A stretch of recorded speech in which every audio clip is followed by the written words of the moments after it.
Rockefeller was very smart in understanding that if you can control public perception, you can control the narrative.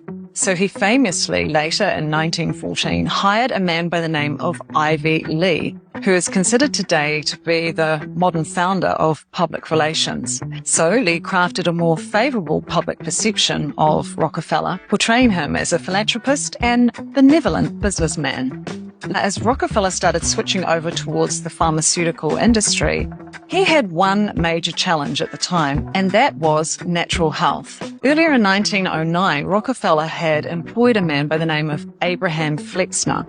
And Abraham's job was to go through and analyze all of the medical training institutes at the time. And in 1910, the very infamous Flexner Report was released. This led to the closure of multiple medical schools, mainly the ones that were still teaching the curriculum of natural medicines. Rockefeller then leveraged his political influence in Congress that passed bills stating that natural medicines and healing modalities were unscientific quackery.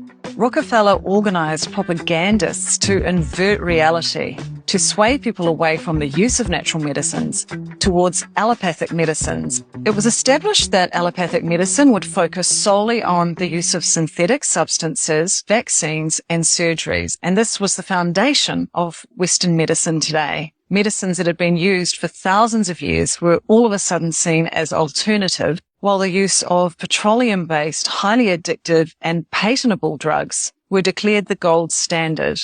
By directing large sums of money towards the institutions that were supporting the new allopathic medicine, Rockefeller inadvertently took over the control of the American Medical Association and began offering massive grants to medical schools, but only if they agreed to teach his approved curriculum. As a result, any mention of plants or herbs or diet was quickly stripped from all the medical textbooks, and any doctor or professor that opposed these changes was quickly stripped of their medical license and ridiculed by the media, of which Rockefeller also controlled at the time.